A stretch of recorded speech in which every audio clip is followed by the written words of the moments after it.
All right, thanks for joining for chapter 3.6. This will be the last chapter here in, or the last section in chapter 3. So we're going to model functions using variation.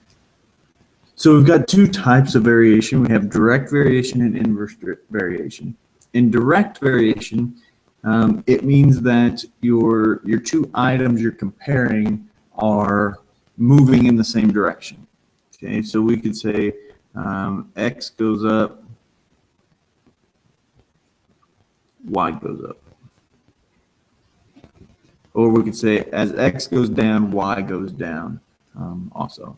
We've got an equation. Let's say X, or we'll say Y equals KX. Okay, it'll be different. We can have X equals K times Y. Okay, this would be Y varies directly as X and X varies directly as Y.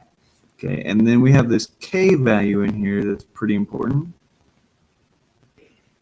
And that K value is called your constant of proportionality or your constant of variation.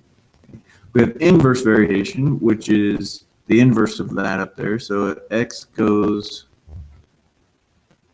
up, Y is going to go down. Or as X goes down, Y is going to go up. They're going to do the inverse of each other. They're not doing the opposite. Okay? It may look like opposite, but they're doing the inverse. So as X increases, Y is going to decrease. It's not going to go to the negative side necessarily. It could, but it's just going to decrease. So we have an equation for that. So Y equals K over X, or X equals K over Y. And again, we have our constant in there as well. And we have what's called joint or combination variation, meaning I can combine these two as one. Okay, I can have two direct, or I can have a direct and an inverse, or two inverses, or I could have 5 different combinations of that kind of stuff. Okay. So in the U.S., the cost of electricity is directly proportional to the number of kilowatt hours used. If a household in Tennessee on average used 3,098 kilowatt hours per month and had an average monthly electric bill of $179.99, find a mathematical model that gives the cost of electricity in Tennessee in terms of the number of kilowatt hours used. So there's a couple steps here for this. So let's kind of go back up here and write these steps. There's 3 steps. Number 1,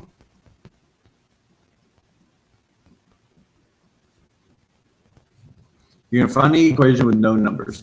That means you're going to figure out which one of these it's talking about, or what combination of those. Then you're going to find K. Okay, you're going to find your constant, and then lastly, you're going to answer the questions in the problem. Okay, so down here we need to find our equation. So we'll look here, and it says directly proportional to the number of kilowatt hours. So my cost, so cost C equals K. You always have a K in there, and it's directly proportional. So we go back up here, directly proportional means we multiply the two. So K times H. And C, you can pick any letters in there that you want. So there's our equation. So now we need to find out what K is. So I'm just going to take these two numbers and plug them into the right spots. Okay. And I'll solve for K. So I'll divide both sides by 3098. So we have 179.99 divided by 3098. And we get K to be 0.058. So what that's telling me is that it's costing about 6 cents per kilowatt hour is what this comes out to. So now we need to answer the question. So find a mathematical model. So that's just fancy for saying find an equation. So you have C of H equals 0.058 hours. There we go.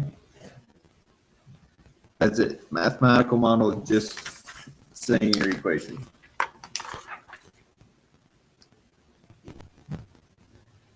Okay, so the following is a personal ad. Single professional male, 6 foot, 194 pounds, seeks single professional female for long-term relationship. Must be athletic, smart, like the movies and dogs, and have height and weight proportionally similar to mine. Find a mathematical equation that describes the height and weight of the male who wrote the ad. How much would a 5 foot 6-inch woman weigh who has the same proportionality as the male? Okay, so first we need to find our equation. And in this case, it doesn't really come out and say what kind of equation you're going to have. But we need to find an equation that compares your height and weight. Okay, it's known that we can use your weight is directly proportional to your height cubed. Okay, and if this were an example or on a quiz or test or something, I would somehow give this to you. I might say that weight varies directly as the height cubed or something along those lines. Okay, so I've got my equation. I need to find K. So we're going to use his height and weight. So I have 194 equals K 6 cubed. Okay, and then we'll solve for K. So divide by 6 cubed. So K is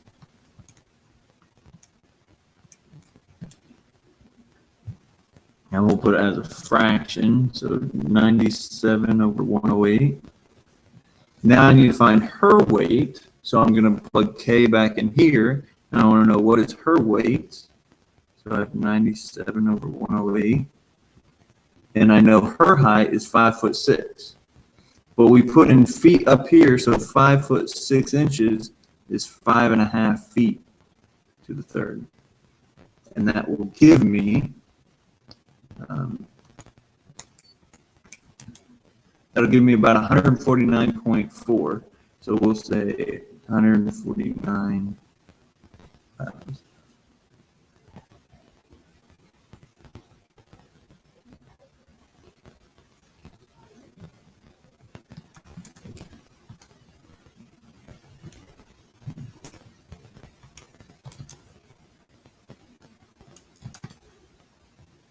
Okay.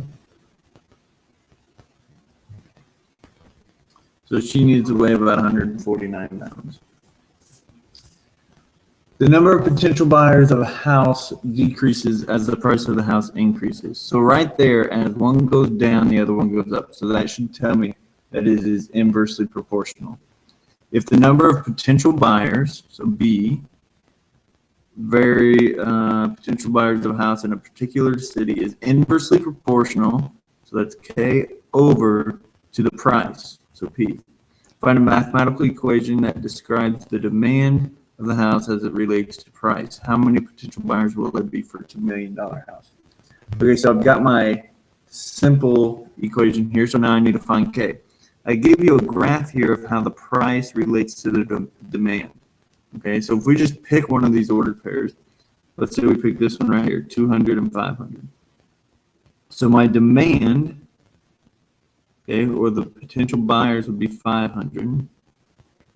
K over, and price would be 200, but it's in thousands. So 200,000. And we multiply by to get K. So K is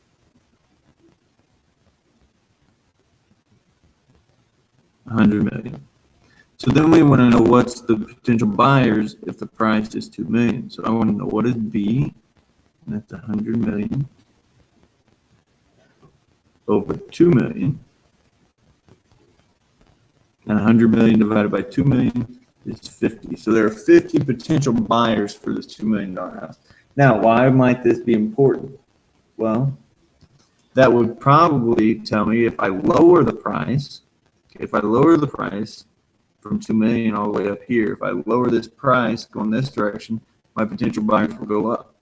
Or if I can't move the price of this house, it'll tell me maybe I need to go to a different city and find some other buyers.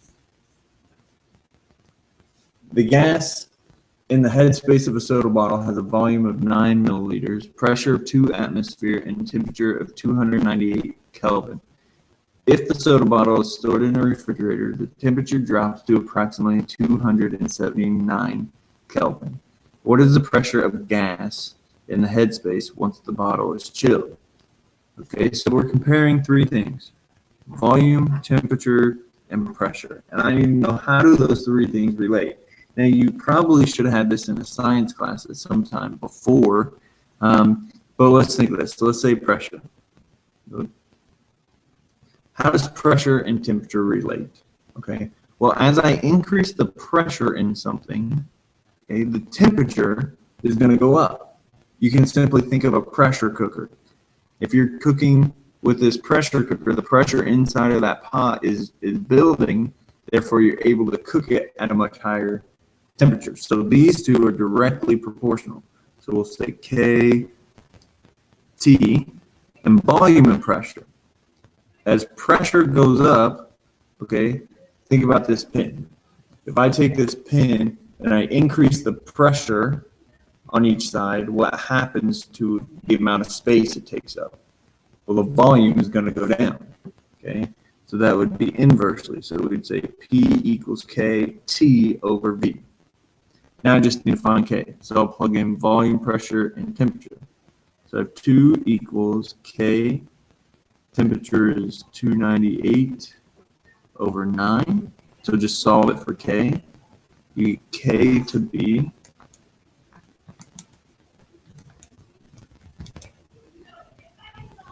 9 over 149. So then it says, what is the pressure? So what is P?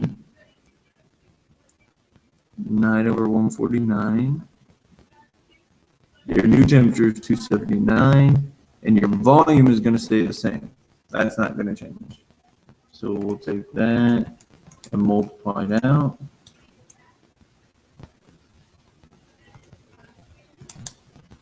And we get about 1.87 atmospheres.